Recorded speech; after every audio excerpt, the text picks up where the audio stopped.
episode 13 of the Tragicast. This is the Tragic Art Weekly podcast, where we talk about mostly nerdy things in video games.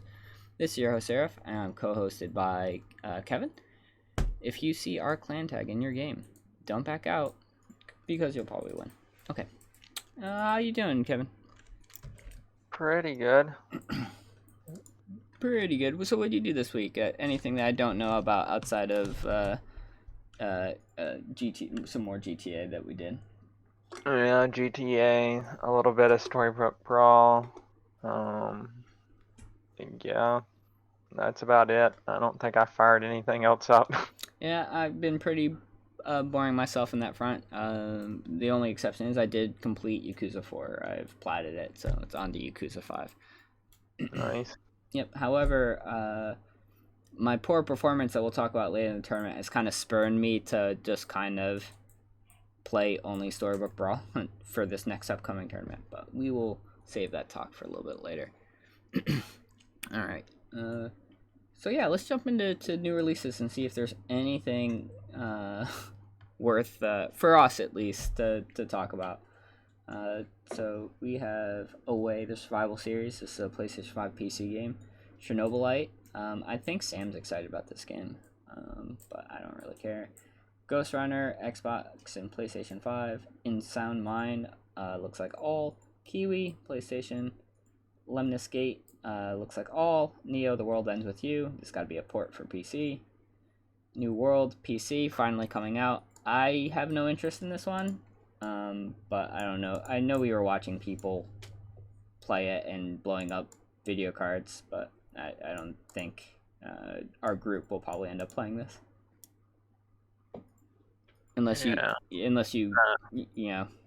To be honest, I didn't even watch any gameplay of it. So, yeah. My brother did play the beta, so he would be the one to ask about it. But all right, yeah. Well, it's officially released. Maybe we'll watch it, but I highly doubt this will be the. I still feel like if there's going to be an RPG that unites, the group again, it's going to be Final Fantasy. Right, which that comes out in like 2 months, a month. Yeah. Yeah. Month and a half. I could see that. We'll find out. Steel Assault, which is Switch PC. Insurgency Sandstorm, PlayStation 4 and Xbox One. That's kind of weird. Old gen. I wonder if that's just got pushed back like forever. I know nothing about it though, and I don't care. All right, Aeon Drive, all. Astria Ascending, all. Darksiders 3. There's got to be a port, right? Because there was 3 total to Switch. Yeah. There's actually more than 3 now. So. Is there a 4th? Yeah, there's Genesis. I didn't know that. I've been told to play the series like it's good. I just never. Yeah, we can talk about it after you get done. I have all 3 of them. So. All right, cool. We got eFootball 2020, Hot Wheels Unleashed, for all, Imposter Factory PC, Rogue Lords PC, The Last Friend Switch and PC, Unsighted, all old gen though, besides Switch, FIFA 22, all, and Phoenix Point. I think the big release is FIFA 22, but again, it's whatever. So yeah, talk to me a little bit about Darksiders then. All right, what, you're the god of death or the rider of death on the 4 horsemen? Or war? No. So no. Okay. It is Darksiders. Each of the games you play a different horseman. Oh, that makes sense.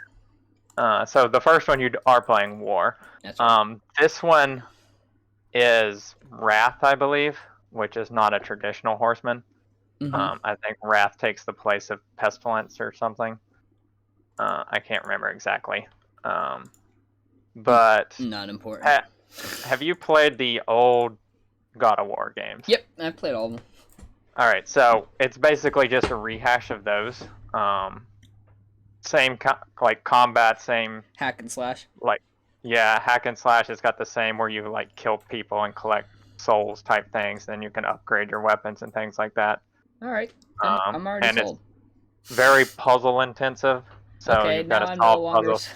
Well, I mean, you remember the old God of War had puzzles, so. So not really puzzles, but kind of puzzles.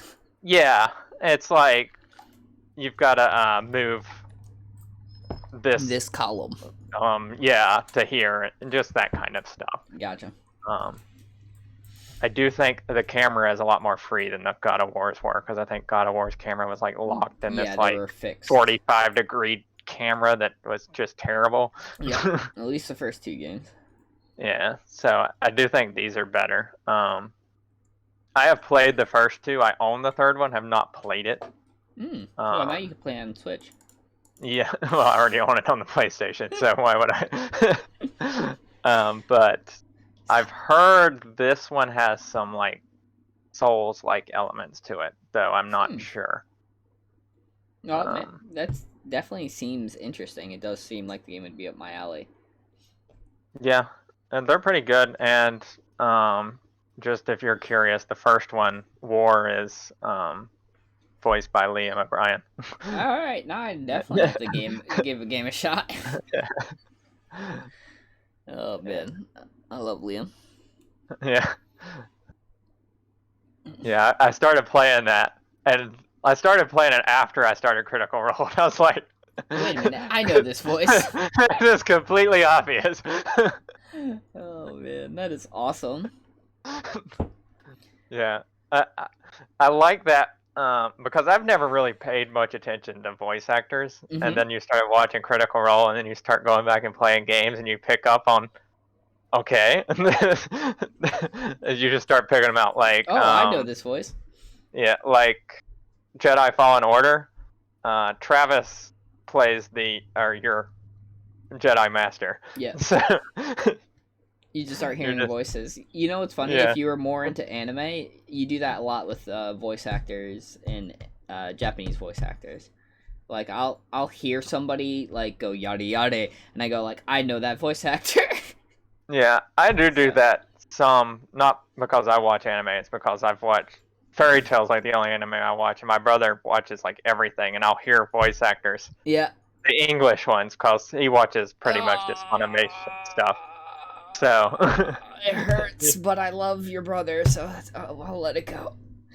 Yeah, so I'll pick up the anime or the Fairy Tail voice actors everywhere. And everyone knows, wow! Oh man, that's awesome though. So yeah, I'll have to give it a shot. Alright, we also had a Nintendo Direct, and I'm not a huge like Nintendo person outside of like Zelda. And there was no Zelda news, so let's move on.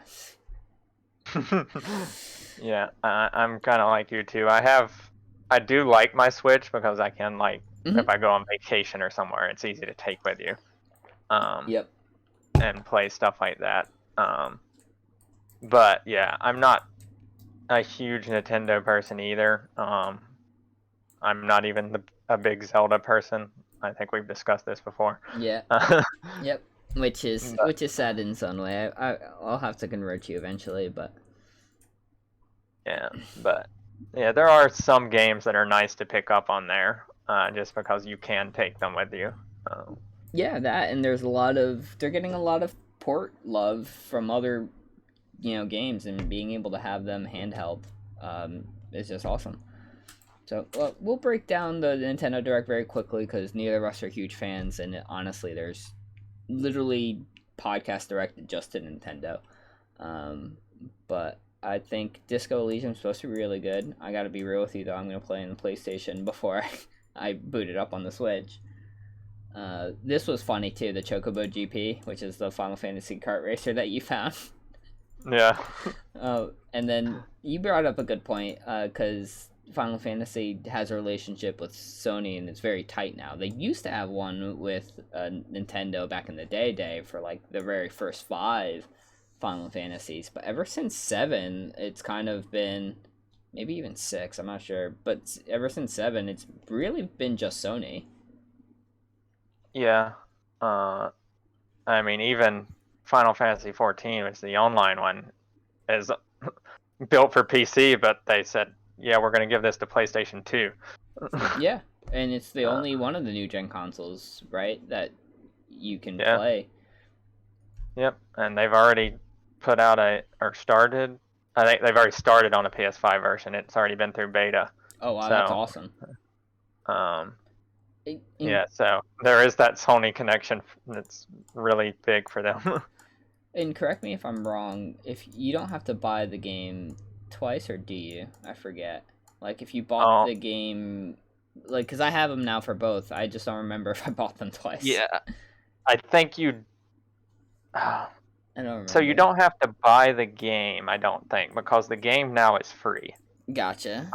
The game and the first expansion are free, but every expansion you have to buy on both places. So if you're playing on PC and PlayStation, you have to buy in both places. All right. But I do think the game and the first expansion are now free for everybody, so you don't have to buy that. Oh, good. So yeah, if for some reason we did convince Ryan or Sam or somebody to play with us, they should be able to pick up the game and the first expansion for free on either the PlayStation or the PC, whatever their version of choice is. Yeah, and since they have PlayStation Plus, they don't have to pay for anything else.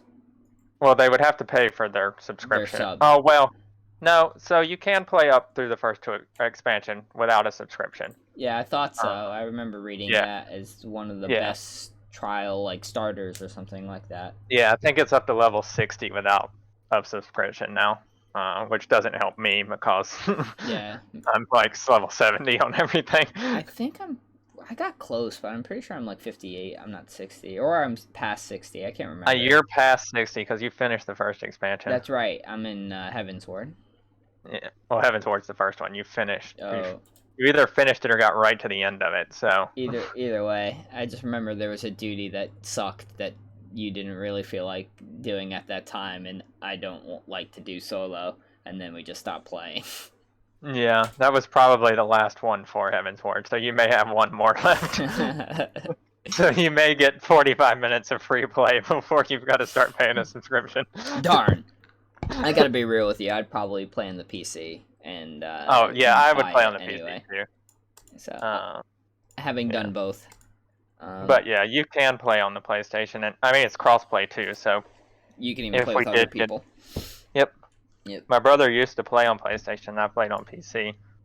I will say, as a tank main, tanking is awful on the PlayStation. Yeah, I played on the PlayStation for a bit, and I just was like, as cool as this is, and they did a great job.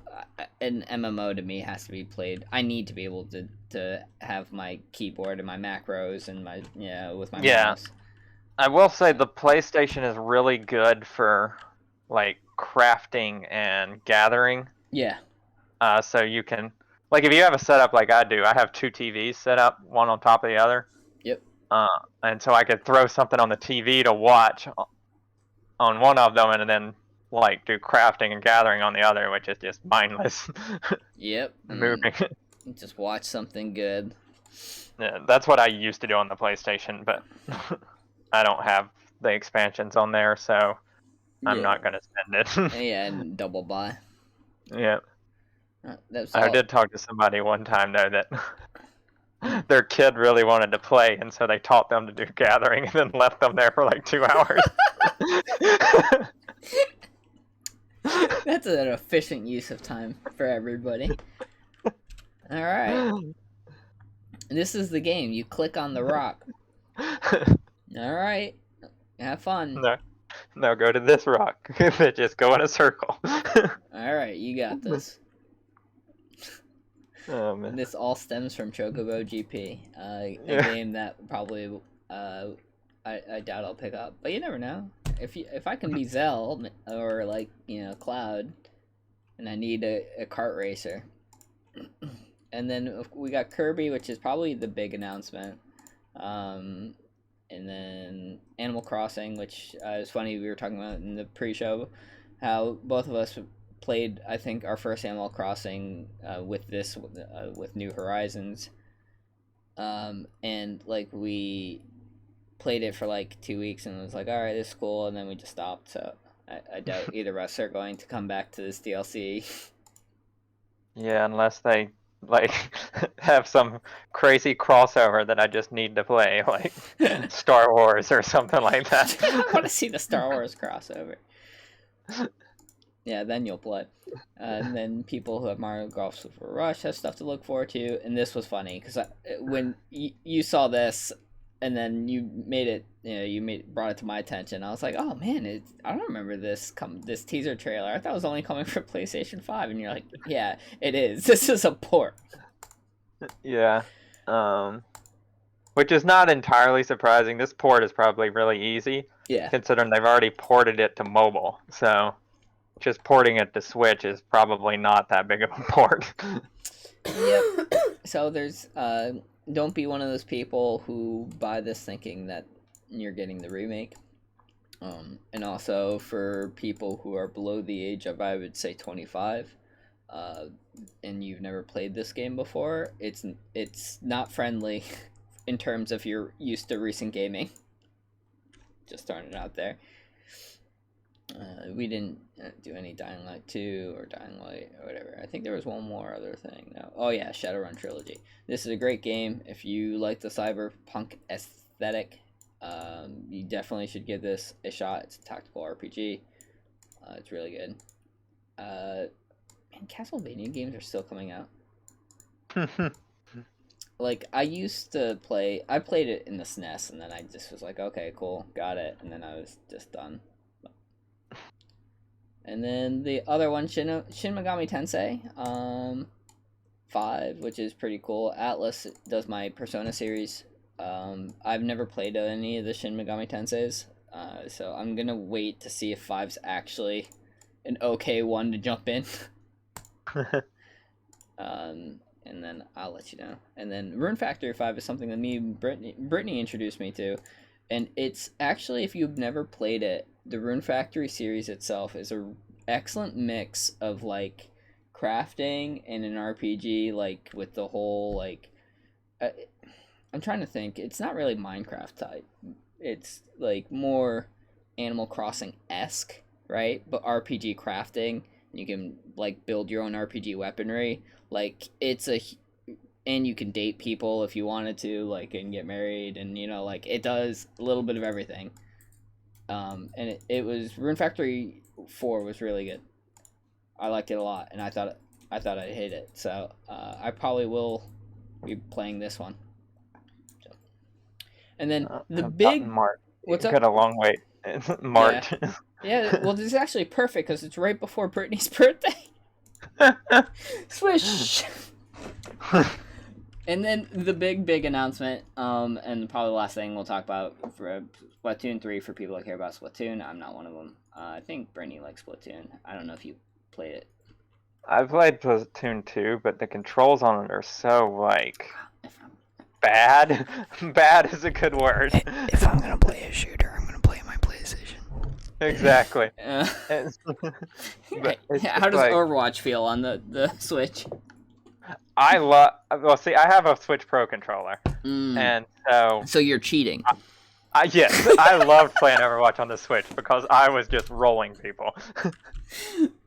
I had like 6 straight games where I had 5 gold medals as Zenyatta. Jesus, you got banned for cheating, even though you weren't cheating. So. Yeah. The highlight for me, though, of the Nintendo Direct, and the reason that got me put on there is Brittany found out that they're doing a Mario movie, and she started listing off all these different names of people that are going to be in it, for like Seth Rogen and like Jack Black, and I'm just like, oh, didn't they learn their lesson from the original Mario movie live action with Johnny? Like, did you ever see? God, was it? Yeah, this monstrosity of a movie. I don't think I've ever watched it. I do know of it. And I love... this was one of those movies that were so bad it was good. I don't know. It's like, if you liked watching horrible B movies, like, this would be up your alley. So, like... that was my first thought, and then she told me, like, no, these are, they're gonna do it animated. They're just having people do voice acting, and now I'm actually upset because I was kind of looking forward to another train wreck. Yeah. So how do you feel about the movie? Um, Do you care? Personally, I'm not a big Mario fan. Yep. Mario just doesn't do anything for me. So, I mean, overall, this is probably a pass for me. But Gotcha. I still don't understand though why you would choose like famous actors over voice actors. Is it just the pull to get more people to watch it? Because I know Jack Black over Liam O'Brien. probably. Though I'm not sure. Keegan Michael So, yeah, here's my thinking on it. Mm, They're going to throw out a Mario movie. It doesn't matter who they have voice act it. You're going to get your core Mario audience. true.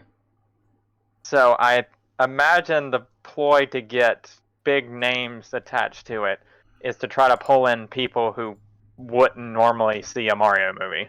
Gotcha. So people are like, oh, Key is in this movie, so and he's funny, and I like him, so I'll go see this movie. Yeah, that kind of thing. Gotcha. Yeah. So I don't think no matter who they choose, you're gonna get rid of the core Mario base. Those people are gonna go see it. Yeah. If me and you were the voice actors. Which they really shouldn't, especially if I was the voice actor. As anyone who's listening to this podcast knows. But yeah, no, that's probably it.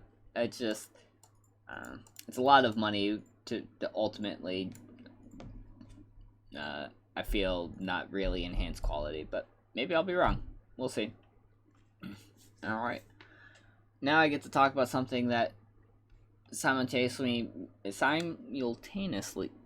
can't speak. Simultaneously. That both makes me happy and sad. And that is the September qualifier tournament. So we'll talk first about my performance and what the tournament was like. I'm not going to go deep into it. It was a really well done tournament. Good Luck Games and the tournament organizers did an excellent job of making it seamless and also enjoyable to play in and not complicated. So excellently run tournament. I have a little bit of nitpick, but it's really not anybody's fault. It's just variance and stuff like that. So I found out two things. I've been in tournaments before and different sporting events, but feeling nervous in a mentally challenge. I've never really done tournaments where I have to. Hey, the main point is to think really hard and critically, right? Mine's been track, football, basketball, stuff where once your adrenaline is soaring, you bring yourself down, but then you get to utilize this nervous tension, right, in action. Not being able to all right, I have all this energy built up and tension and thinking, and I'm sitting in a chair was the weirdest feeling ever. I don't know if you can relate. Probably not, because my experience is opposite of what yours is. So in high school, I played golf, which is 95% mental. Oh yeah, 100%. And the other thing I did was FBLA, which, if you don't know, is business type things. Yep. And they have competitions and stuff in that, which are all mental. And that's what I did in high school. So I gotcha. So if you were to go in this tournament, you would be able to handle your nerves perfectly. You've already know how to kind of release that energy in a way that is useful, or at least handle it, because I don't know if there's a way to utilize it. Yeah, probably not. It's just more dismissing it than anything. And that makes sense to me, because in football, right, I want to use that adrenaline rush, right, to take that hit and not cry. Yeah, but yeah, and mentally you want to get rid of it, because you want to put yourself in a position where you're in kind of the same position that you were that got you there. Yes. You want to be that relaxed position, the clear thinking. You don't want to be making nervous decisions and this type of thing. Yeah. and it's funny that you mentioned that, and because I didn't have a long tournament recap, so this will be pretty short after that. So we had, how it worked was you had your own Discord channel lobby, and they made a lobby for each of the pods. And then they would tell you what pod you were in, like, and they named them all cute things like Pan or, from the heroes, right? Morte. And then you would join your lobby, and then there would be a lobby leader who would be responsible for making the lobby name whatever the tournament organizer says it's supposed to be. So by first game, I'm ready. I join the lobby. I see somebody supposed to head up the name. The guy goes, all right, when everyone's here, thumbs up and check in, and use code Morte1, right, to create the lobby. Guy creates the lobby. We all join. But then the guy who created the lobby is not able to get into the player select hero screen. Everyone else can. I've got Loki locked. I feel pretty good. Like, I got a lot of rep under Loki. I'm like, okay. So he tries to do it again. And we have to re-roll heroes. My second hero is Pants, which, again, like, is probably not the best hero you want to see, but I can do Pants well enough, even when top 300 people, to probably at least get top 4. So I feel okay. He still can't get in. So we have somebody else try to make the lobby. And then I get a Vela, and I'm like, well, yeah, this is really good. I can't complain. And he still can't get in, even when somebody else makes the lobby. So he has to restart his computer. Restarting the computer works, and my trophy heroes are all garbage with the exception of Zelua, which, by the way, I even had to purchase. Like, the other two, I don't even... It was like Fates and... That's just somebody that I didn't want to play, right? Like, that's just really bad. Zelua is definitely the best option of the choices that were given, if I could make it and start utilizing, his ability. Honestly, like, Trophy... I think of him and Trophy Hunter as the same type of hero, right? Like, if you can make it to the end game with relatively healthy, you're going to take this kind of strong advantage that you have with your character's ability, and you're going to win. That did not happen. I finished 7th. So the first round finished 7th was a little disheartening. Also, pivotally, we had a bot in our lobby, and I made the mistake of trying to high roll the bot with an XP spell, and the bot beat me. And the only reason I did that was because I was like, well, the bot's at like 28 life. I'm at 35. It's lost every battle. Like, it's probably really weak. All right, I'm going to try, and I tried to be too cute, and I paid for it. So, yeah, and then from there, the second game, I got 3rd with, God. I think it was Loki. Yeah, it was Loki. And I could have, I played that game pretty well, and then I finished 7th in the next game with Skip. And I was just like, all right, well... I did the math. My tournament was over. Like, there was no way I was going to top 32, and you get nothing for placement. So I was like, I'm going to utilize my time and do something else. So I finished 223rd out of 245 people. So, and these are all people that obviously quit, right? Well, there's a couple in there that didn't. Pretty...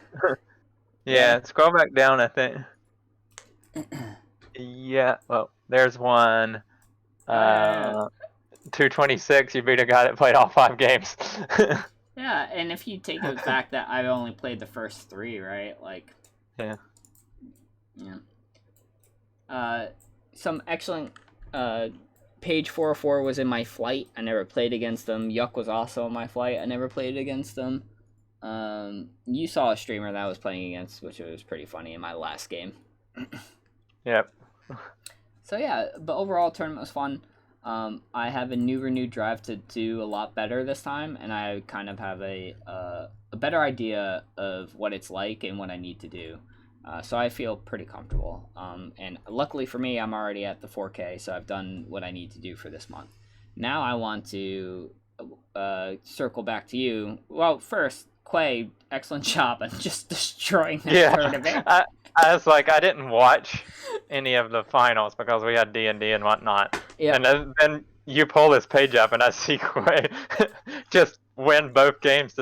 Just be like, yeah, it's over. It's like, Oh, so you didn't watch these games? Oh my No. god. So Quay wins the lobby. I can't remember. He wasn't featured. So for the first game, and how this worked was the first person to 10 points was live to win, and once had 10 points, you had to finish first, and then you would win. And it used the same point structures that everything else did. So if you finished first in the first lobby, you were the only person that was qualified to win on the next game, right? So Professor Cornucopia, they finished second. As long as they finished, not eighth, because eighth would only give them 1 point, and they would add 9. They would have been live if this went to a round 3.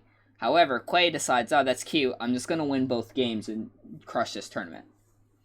His second game was Skip, and it was a great choice, right? Because Skip is one of those great, ideal. Hey, I'm either first or last. Yeah, I mean, if you're live, you don't care about anything but first. Yeah, so I love the greed choice. It's not really greed, right? Quay is really good. So yeah, they just crushed it. They really did. And they high rolled. They had an interesting choice where they were on 5, right? And they bought a Baba Yaga, and they were doing adventure things on top of that and not losing, right? So they bought a Baba Yaga, and they true love kissed that into a Green Knight. And then they were just like, they stayed really disciplined. Like, they were first to 6. They had a lot of life. And they're like, no, I want to do Good Boy. I could also think he had Robin Woods eventually at one point. He was either, in my estimations, that or trees, right? Like, if I get Ashwood Elms, I'll do that. But yeah, he got Good Boy, Magic Sword, and then just crushed. So yeah, that was excellent. Now, speaking of tournament coverage, though, so how close are you, or the next tournament, how close are you to 4K? I am at like 3660 right now. I keep bouncing back and forth, right around 3700. That happened to me with 38. Yeah. So, I'll play some over the next few days and see if I can get there. Yeah, you've got time. You got 4 days. It's a work week, though, which is the thing that sucks. Yeah, but I have moved to automation, so... So automate Storybook Brawl. Oh, no, I don't have to do any automations. I'm just running the scripts and making sure they don't fail. So as long as they're not failing, I can do other things while they're running. Oh, that's cool. I didn't even think about that, yeah. Like, play Storybook Brawl. Share your screen. Not that I'd help you, I would just record it. But yeah, we'll see how it goes. I'm going to try, but if I don't make it, it's not going to be the end of the world for me. Yeah. I am curious how they're going to do reset this time. Are they just going to reset Mythic people? Or are they going to reset Legend too? Yeah, my guess would be everybody's back down to 3K. That would make sense too. Yeah, I think everybody over 3K is just going to get reset back down to 3K. Unless they finally have decided on a reward structure. Because I know that's what they were kind of waiting for, is being like, hey, if you made it to Night, you'll get Dust, right? And then they'll bump you down. Because that's what, like, Magic and a lot of other games that use a ranking system do. Is saying, okay, the season's over, the month's over, you finished Diamond, great. Here you go, here's your free cards and some dust, and then you're all right. You're not Diamond anymore. You're Silver, right? Yeah, I know. We both played some the Yu-Gi-Oh! Duel Links, and it had like Bronze 1, 2, and 3, and then Silver 1, 2, and 3, and at the end of the season, it would drop you to the beginning of whatever tier you were on. So if you were Bronze 3, it would drop you to Bronze 1. Yep. And if you were Gold 2, it would drop you to Gold 1. Yeah, it was a very forgiving system. It made it very easy, even though I was never able to make it to, what do they call it? What was their legend? It was Master of Games or something like King that? of Games. Yeah. Yeah, I never made it to King of Games, but I came very close. I was like on the one before it, but it made it easier to climb because of that, right? Because I didn't have to go back down to like. Yeah, and if you didn't play a season, then it would drop you another tier. Yeah, so, full tier. I kind of like that. I like that too because there's no point. All right, anybody who's made it to Mythic, Legend, whatever, right? The only thing that's stopping you from doing it again is time. And there's Right. going to be some people that just don't have the time, but they clearly have the skill. So why would you? Right. Why would you punish those people? Agreed. But I do think you also have to. There's a balance to be found here because if Mythic is going to be your cutoff for tournaments from now on, you're going to do nothing but grow that tournament size if you don't drop them back to Legend. Oh yeah, no, I guess I should have rephrased. I think everyone should be down to 3K. I think that should happen every month. All right. Yeah. I'm not saying that since I got to Mythic once, I don't have to try to get it again, right? Because I'll tell you right now, and anybody in Royal and above can attest, these lobbies aren't easy. Like, I don't roll, even when I'm early 3K, I don't roll every game. Like, sure, some games are in the earlier stages are, like, my games now are stupidly hard. Yeah, I mean, I played a game earlier today where I thought I was high rolling as Sadrak. I had an assassin that was like 40-40. I come in 7th. Yeah. Like, everybody in our rank knows what they're doing. That's just really all it comes down to. There is no, like, people that are making mistakes. And I'm not saying that, obviously, that this game is not skill-based, because it is. But when you are this good at the game, variance does take a lot more of effect. And as a player, you should never blame variance, right? Because that doesn't really make you a better player. But you do have to recognize it. Like, if you're Drac in this scenario, right, and you get 3 Shadow Assassins before Shop 4, yeah, you're probably going to win. Right. Same thing with getting Adventurer and able to actually proc it and race the 6 at a high life total. Like I did yesterday twice. Yeah, like your 2 games that you had in Discord, I'll bring up our Discord for anybody who's watching. Because it's just, this is a high lobby. This isn't Royal. Like, and you got to do both of these things, and both of those things are busted and absurd. Yeah, that one was really good. This one was just gross, disgusting. Mirror.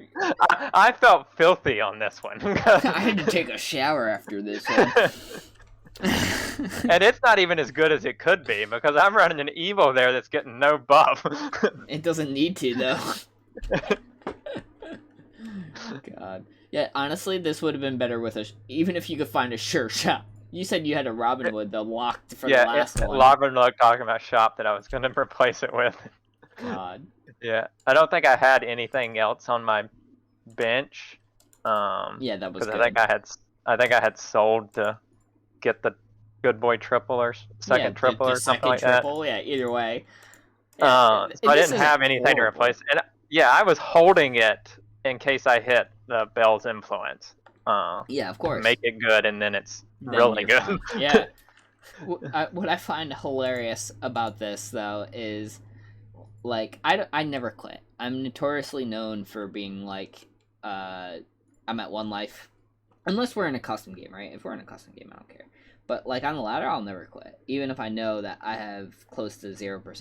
If I saw this, I might just Alt F4 and just... Yeah, and the funny thing is you would have had the chance because when we got to finals, we both had 30 life. So I had to beat him like 3 times with that. Well, because you see this and you're like, well, what am I gonna do, right? Or not this. Well, I mean, this is the first one was gross too, but what am I supposed to do? I have Medusa, great. I let's say in the best case scenario, I Medusa your 2047, right? Alright, cool, my turn. My 32-6 attacks now. Still spawns another good boy that then buffs everything else. It's still gross. In itself. Yeah, that second good boy comes back at what? 64-12? that then gets thrown on everything else. Everything else at 128, 24. Like, I can't. You would have to what? First row Medusa and Shrivel. You could do Shrivel or Pigomorph, and you would have to. Yeah. I have to hit both of these options. Yeah. The other option is Harvest Moon. Yeah, Harvest With Moon, a- princess background Medusa if you're not mermaid. Drac. Yeah, mermaid. Yeah. That's the only. Or you could Medusa Pigomorph and get lucky, but I mean, The odds are still stupid. and you've got to do that probably 3 3 to 4 times. times to beat me. Yep. Anyway, yeah, just to highlight the fact that I feel like everybody who's made it to Legend can make it to Mythic, given time plus, whatever the ratio is. And I've all the card games I've played in, I've always finished fairly high. And sometimes I don't make it to the end rank, but I've always felt like, well, if I had 10 more hours to play, I'd get there. And it's the same thing here.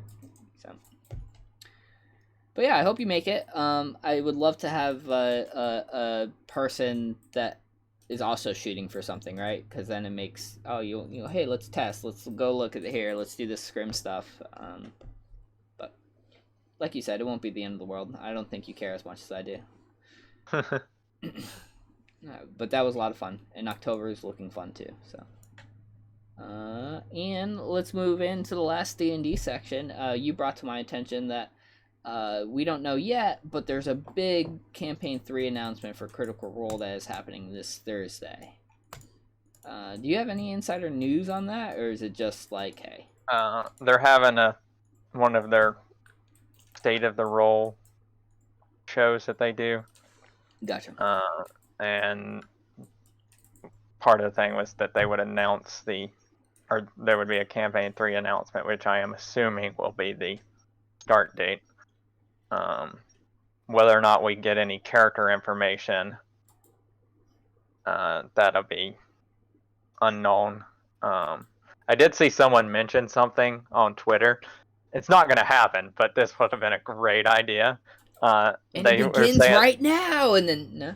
No, they were saying that they should do character creation like a draft.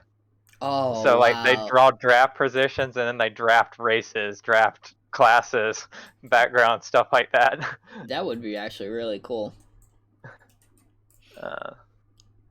That would be really cool. That would have been really interesting. That would have been really something cool to watch.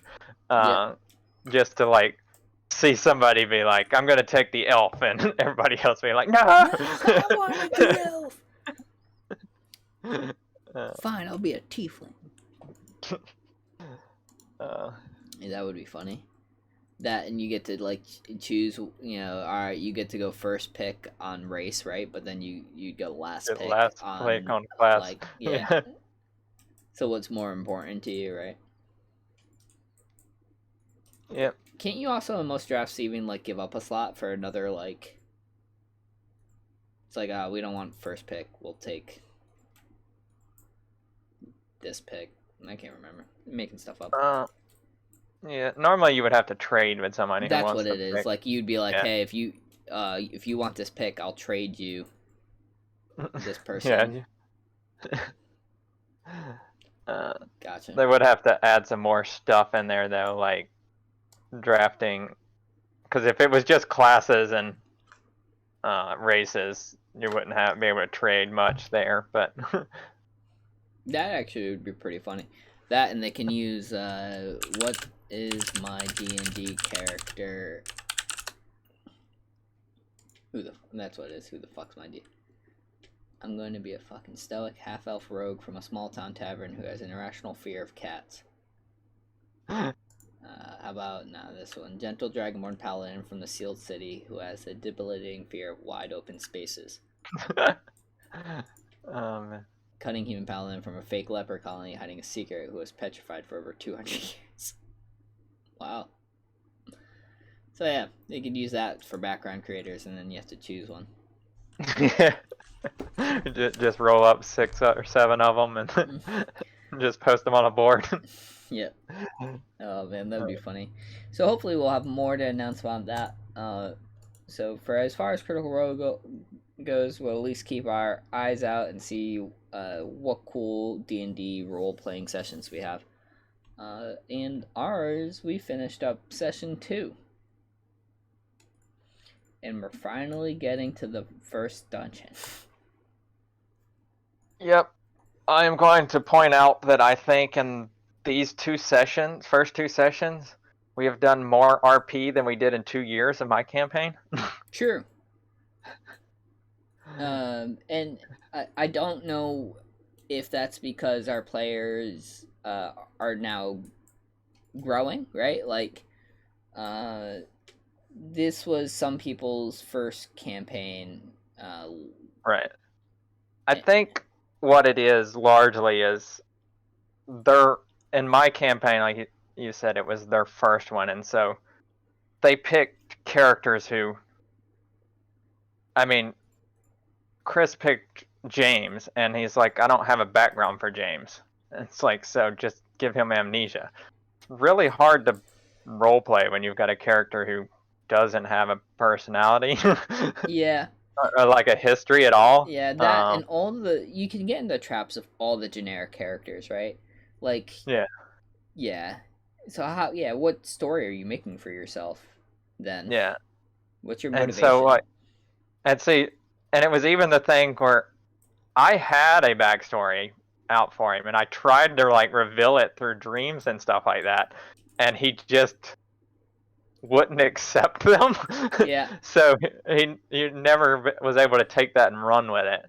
But I do think this time everyone created characters that have these backstories and these personalities that they can use for roleplay. Yeah, you're right, and everybody's a little bit more invested in their character. Like I would say, I get a lot of DMs from other players about, oh, can I do this, this, or that, or I want my character to do this, this, and this. And I don't know if you were getting that when you were playing, but Chris would send me stuff when he'd level up, asking if he could. More so asking about if he multi-classed and took this, how would that work, and things like that. But no, it wasn't. I didn't get like character questions because, like I said, James didn't have a backstory, so there was nothing. Yeah, you don't get any, Actually, but if I were James, I would. I'd be like, hey, so if I'm looking for home, I mean, obviously don't tell me as the character, right? But where is home, right? Like, don't tell my character, but you tell me, right? Yeah, and then, like, Sam's character, I wrote the backstory for. Yeah. So, yep. And then there was never any role play around that just because none of the other characters ever asked her about it. So.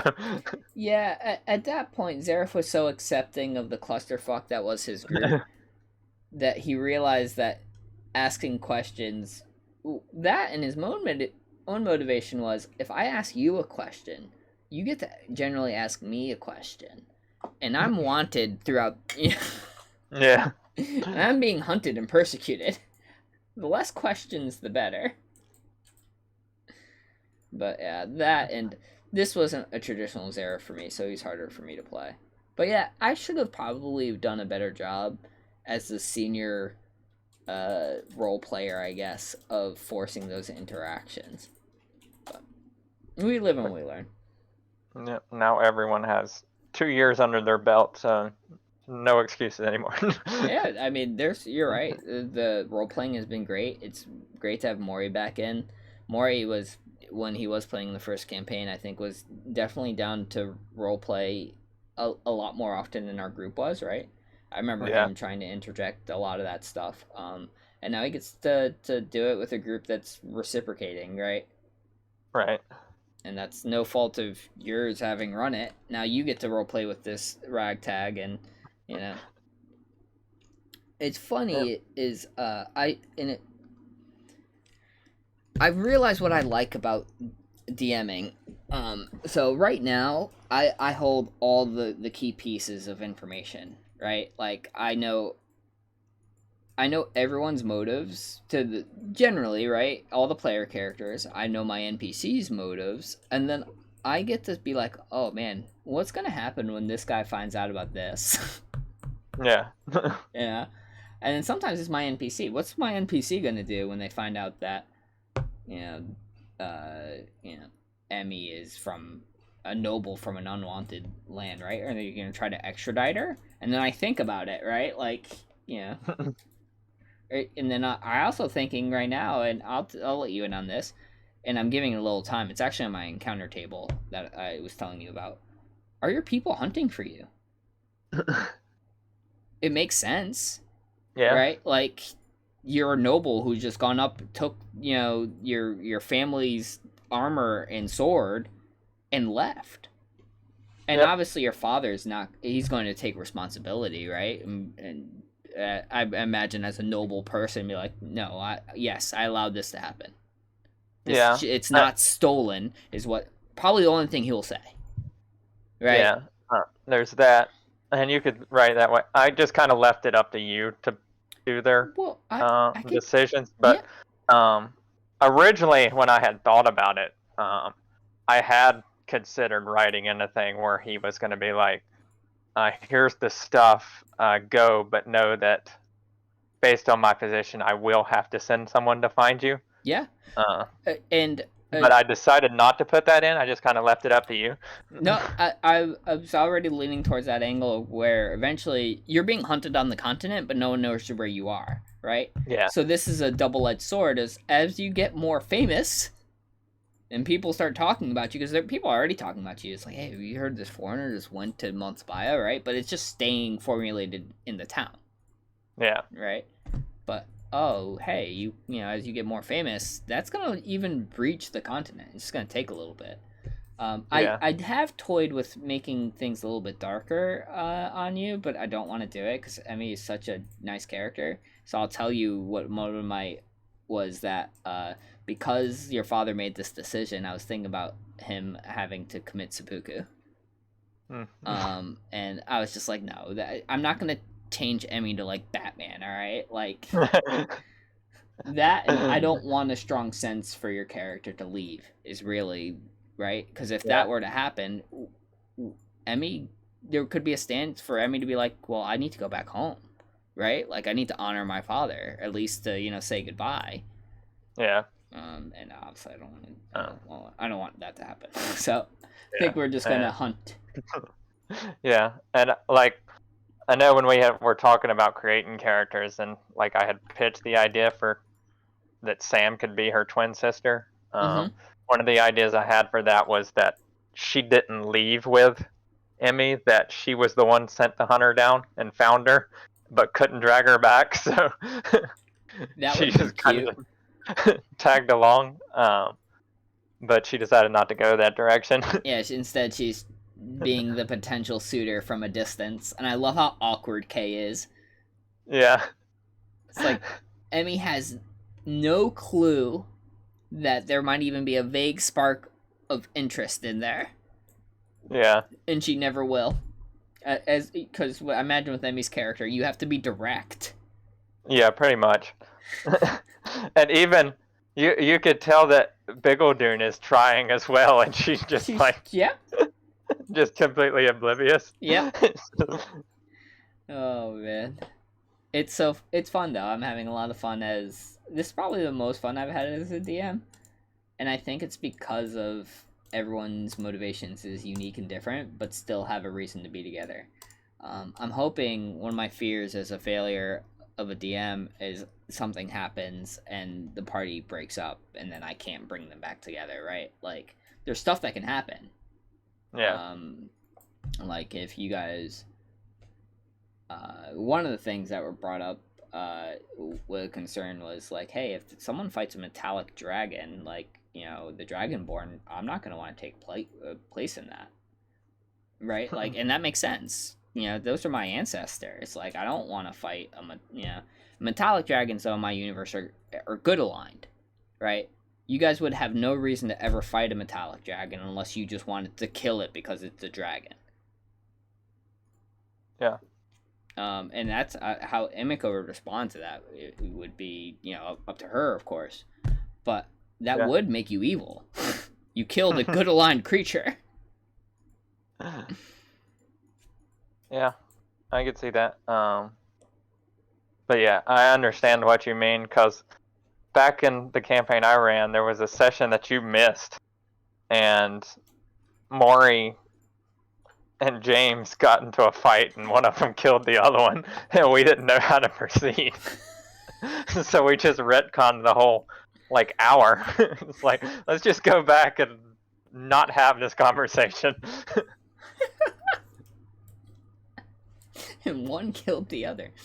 Yeah. Damn. What really happened is it was Narith was the central cause. Of course. Nuri's character was really good, but at the same time was horrible for a party dynamic. I love Ace. I really do. I think his brain is excellent. He makes a great player. I think Narith was a horrible decision. Not for him to play, but I mean just for him to exist inside of a party. Yeah. It's definitely would be the central character in an evil campaign. Yeah, and if we were running an evil campaign, it would be something different, right? Yeah. And I don't think you did anything wrong, right? He wanted to play that character, great. We made it work. But I will say, if there was a Narith type character in Monspaya, he would either be dead or in jail. Yeah. I do think the big thing with Narith was Narith wasn't that way at the start. No. It was Stevor dying that pushed him over the edge. And it makes sense as far as a character arc goes, too, right? Yeah. So, I don't think he intentionally meant to play it that way, but like you said, he is a good player, and he took what happened in the game and is like, this is how my character would respond to it. It's sure, it makes things difficult for everyone else, and you hate to do that sometimes, but I mean, it's great role playing. No, yeah, you're right. And even with his new character Silver, he's doing an excellent job of playing his character to what he has in mind, right? So yeah. Was this his first campaign too? The last one?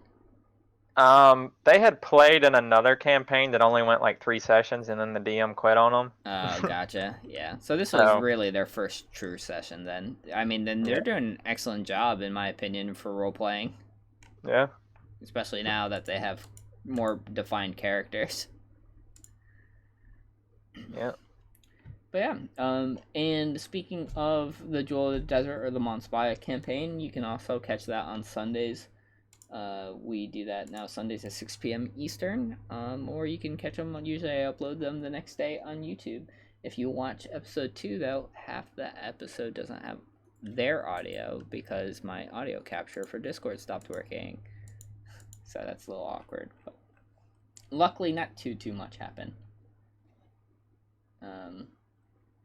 You miss some good RPing, though. Yeah, all you hear is me. And I'm just like, oh god, this is horrible.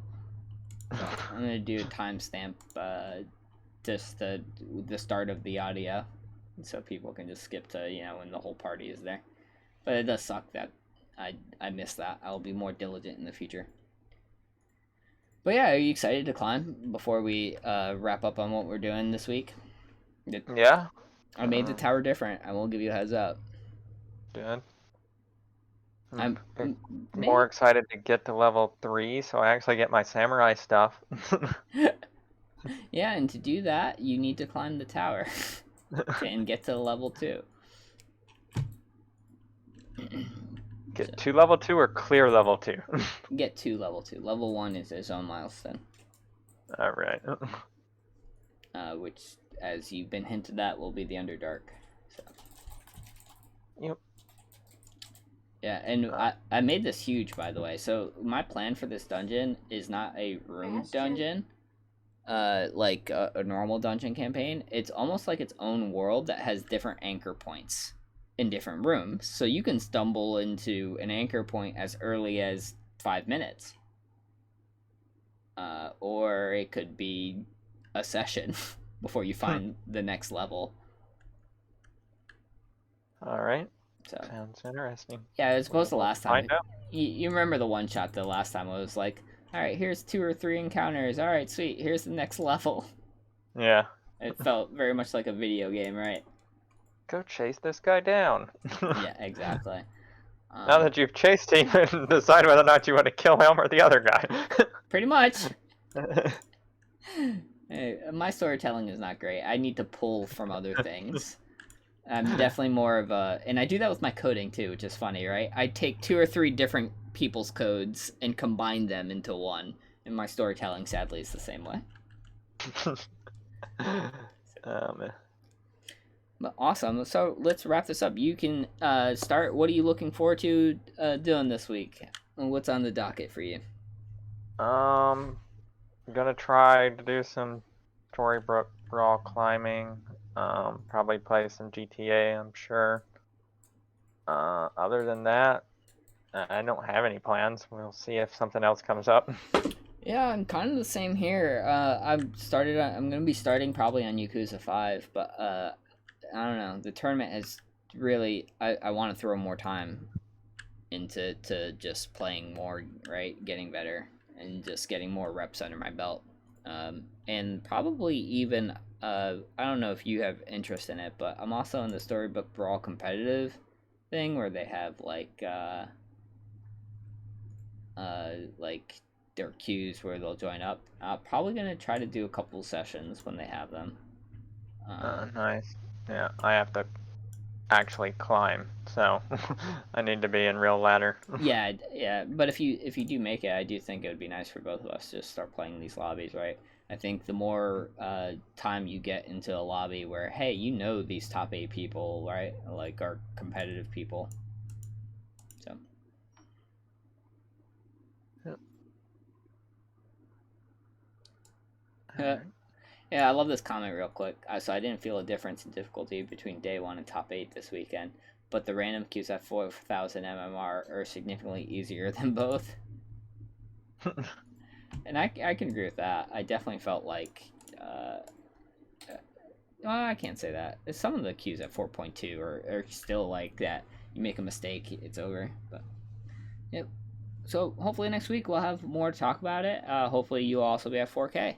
Well, that's going to wrap things up.